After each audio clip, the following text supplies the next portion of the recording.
Assalamualaikum warahmatullahi wabarakatuh. Pada kesempatan kali ini saya akan melanjutkan pembahasan di mata kuliah pemrograman berorientasi objek. Kali ini kita sampai di materi metode getter dan setter untuk enkapsulasi. Nah, jadi enkapsulasi ini istilah yang baru yang kita pelajari, padahal secara realita kita pernah menerapkan enkapsulasi tanpa sadar di Java NetBeans. Kalau kita bicara masalah metode, kita sudah tahu bahwa metode di Java OOP itu terdiri dari dua hal ya, yaitu metode function yang ada kembalian return dan metode void yang tanpa kembalian. Nah, tinggal metode itu kita bentuk dua, satu sebagai getter, satu sebagai setter. Apa yang dimaksud getter dan setter nanti kita akan bahas lebih lanjut. Kita akan cari tahu dulu apa itu enkapsulasi. Jadi enkapsulasi ini berasal dari bahasa Inggris ya, encapsulation. Encapsulation. Ini artinya pembungkusan. Ya, bungkus. Apa yang dibungkus? Yang dibungkus ini bukan makanan, bukan jajan, apalagi berkat. Yang dibungkus ini adalah data. Di mana data dibungkus dengan modifier privat agar tidak bisa diakses secara langsung dari luar kelas. Nah, data yang dimaksud di sini atau data yang dibungkus itu adalah data yang bisa berupa atribut atau variabel. Baru ketika variabel itu dikasih modifier privat, maka variabel itu otomatis tidak akan bisa diakses secara langsung dari luar kelas. Kalau semua variabel itu bisa diakses dari luar kelas, tentu ini menjadi bentuk kerepotan tersendiri bagi programmer ya. Iya kalau variabelnya cuma 1, 2. Tidak di privat pun tak masalah. Nah, kalau variabelnya jumlahnya 100, muncul semua di luar kelas kan jadi repot. Apalagi jika ada variabel yang bersifat rahasia. Maka wajib dilakukan privat agar tidak bisa diakses dari luar kelas. Pembahasan masalah modifier ini sudah pernah saya terangkan di video yang lalu. Tidak akan saya ulangi lagi di sini. Jadi saya anggap teman-teman sudah paham yang namanya modifier. Ada modifier privat, public, dan protected. Nah, kegunaan dari enkapsulasi di sini adalah membungkus ya. Kita sudah tahu tadi dibungkus dengan modifier privat. Bagaimana caranya agar data yang di privat atau data yang dienkapsulasi itu bisa diakses dari luar? Nah, disinilah metode setter dan getter itu berperan dengan signifikan. Kenapa? Karena metode inilah yang membantu dalam mengakses data yang dibungkus tadi. Gambar sebelah kiri itu ada ilustrasi dari metode getter dan setter yang dia berusaha untuk mengakses data yang privat. Seperti ini ya. Jadi data privat ini otomatis tidak akan bisa diakses dari luar kelas. Bundaran ini kita anggap sebagai objek atau kelas. Tapi dengan berbekal metode getter dan setter, kita masih bisa akses data yang privat ini. Begitu ceritanya. Oke, kalau ditanya kenapa sih menggunakan metode getter dan setter, kok repot-repot pakai ini?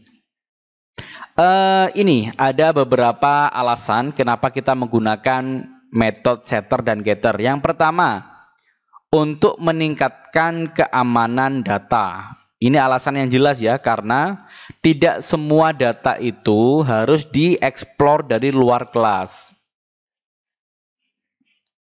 Untuk mengantisipasi itu, maka datanya kan bisa di privat, agar ketika kelas lain memanggil objek dari kelas yang berisi data privat, maka otomatis objek itu tidak akan bisa memanggil data yang privat. Ini untuk masalah keamanan data. Yang kedua, agar lebih mudah dalam mengontrol atribut dan metode. Ini mudah mengontrol ya, karena atribut dan metode itu sudah kita definisikan dalam setter dan getter, otomatis akan lebih terkontrol. Yang ketiga, kelas bisa kita buat menjadi read only dan write only.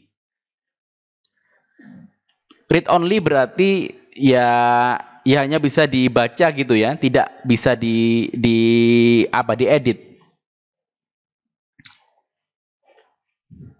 Kemudian kalau write only ini apa ya? Write only maksudnya? Apakah tidak bisa, hanya bisa ditulis gitu ya? Iya, mungkin begitu. Hanya kita tulis, jadi kelas itu hanya untuk digunakan sebagai menulis code, tapi untuk aksesnya dibuat di kelas yang lain. Mungkin itu write only ya, tidak kita running secara langsung. Yang keempat, bersifat fleksibel. Kenapa? Karena programmer dapat mengganti sebagian dari kode tanpa harus takut berdampak pada kode yang lain. Ya, karena memang kelasnya sudah dibuat berbeda. Jadi untuk utak-atik metode setter dan getter ini kan tidak berdampak pada kode yang lain. Ya pastinya begitulah. Untuk lebih jelasnya nanti kita praktik langsung lah. Nah, ini adalah contoh. Nanti kita praktikkan langsung. Ini ada dua kelas, sebelah kiri adalah kelas user, sebelah kanan adalah membuat objek dari kelas user. Ini sudah paham teman-teman bagaimana cara untuk membuat objek dari kelas luar.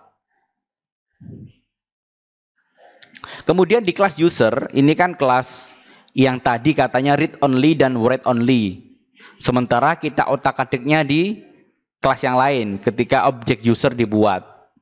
Oke, kita langsung praktik aja. Ini jangan lupa teman-teman, barangkali Anda lupa. Jadi setiap materi silakan Anda coba-coba dengan studi kasus yang lain.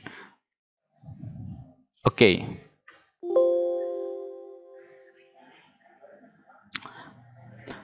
Oke, saya akan membuat contoh ya.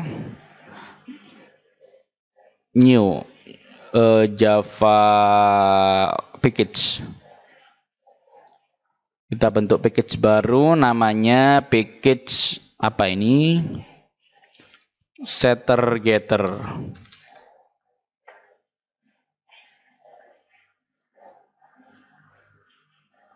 Kita buat kelas. Kita bikin kelas user seperti tadi ya. Yang namanya user pasti membutuhkan username dan password. Itu lumrahnya begitu. Jadi kita buat variabel yang namanya username. Ini di privat. Username. Nah, ini yang tadi dikatakan untuk keamanan data. Karena username dan password ini bersifat rahasia. Maaf, privat string username. Jadi punya data string, tipe datanya username sama dengan 0, atau username gini aja boleh, privat string lagi password.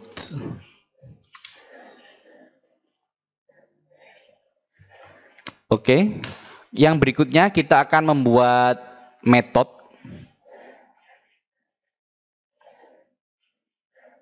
Metode yang pertama adalah metode untuk set username. Kita buat public void. Kenapa kok bersifat public? Nah, ini modifier public berarti metode void set username ini akan bisa diakses di kelas yang lain. Maksudnya begitu. Nah, ini parameternya adalah string username.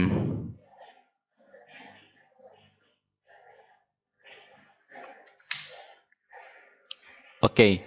Kita perlu membedakan antara string username yang dibuat sebagai parameter dan string username yang dibuat untuk data. Nah, untuk membedakan dibuatlah ada suatu keyword yang namanya this. Ini sudah saya jelaskan di materi this di video sebelumnya.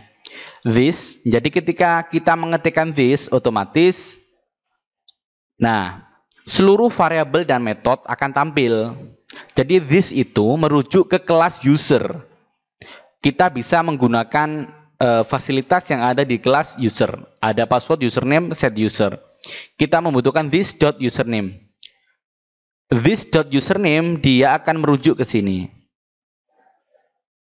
Ini sama dengan username. Oke.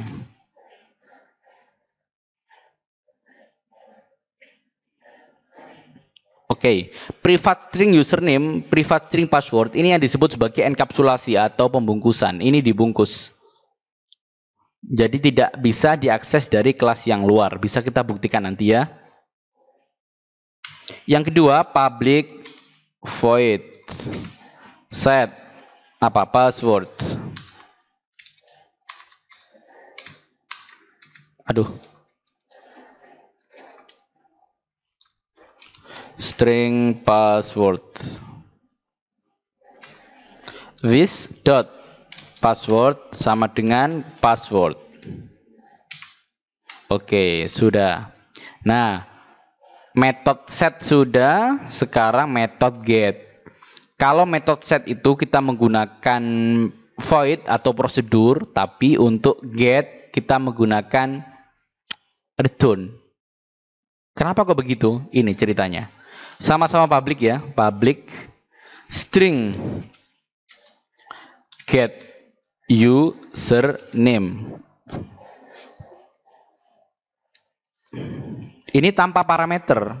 Kenapa tidak menggunakan parameter? Karena kita fokus untuk mendapatkan ya, bukan ngeset. Kalau kita ngeset sesuatu pasti membutuhkan parameter. Kalau di Indonesia kan set itu artinya isi. Isi username, isi password. Get berarti ambil username. Langsung aja. Ini kan tadi this username sudah mendapatkan data dari username parameter.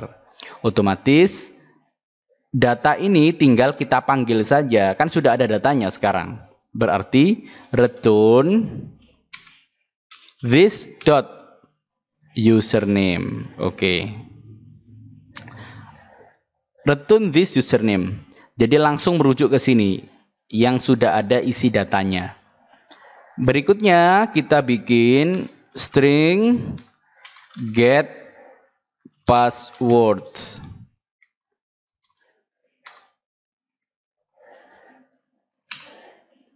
Return this password.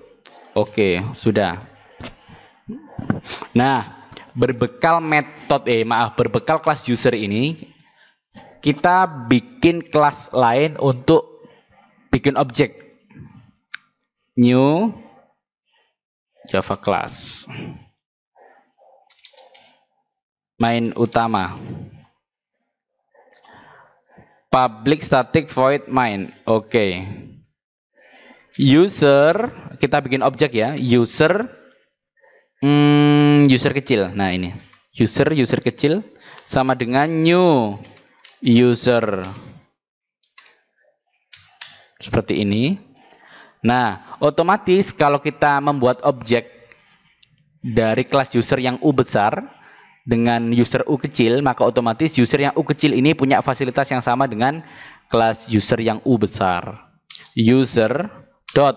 Nah, ini tidak tampil ternyata. Tidak tampil yang punya modifier privat. Apa yang punya modifier privat? Ini username dan password. Ini dirahasiakan. Tidak akan tampil di sini. Yang tampil yang hanya punya modifier public yaitu metode set dan get. Yang pertama adalah set username. Oke. String username sama dengan.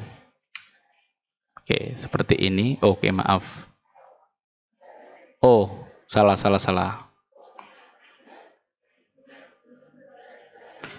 Tidak begitu. Jadi langsung ya. User, ini username-nya siapa?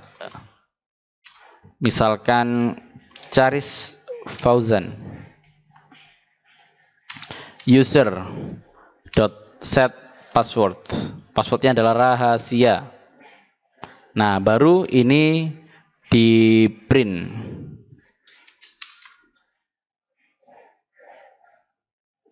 Username-nya sama dengan. Nah, ini user manggil get username.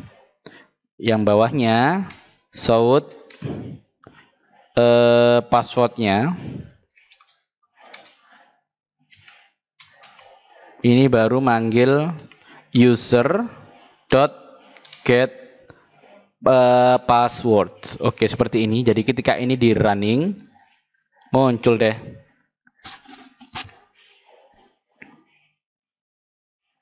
Nah, username-nya Charis Fauzan, passwordnya rahasia.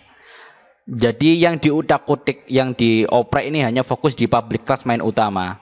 Untuk kelas user ini kan murni read only dan write only. Hanya dituliskan, hanya dibaca tanpa diutak-utak gitu. Maksudnya begitu. Oke, itu dulu yang bisa saya terangkan mengenai metode getter dan setter untuk enkapsulasi. Jadi intinya enkapsulasinya adalah pembungkusan. Yang dibungkus adalah ini, private string username dan private string password. Itu semoga bermanfaat. Wassalamualaikum warahmatullahi wabarakatuh.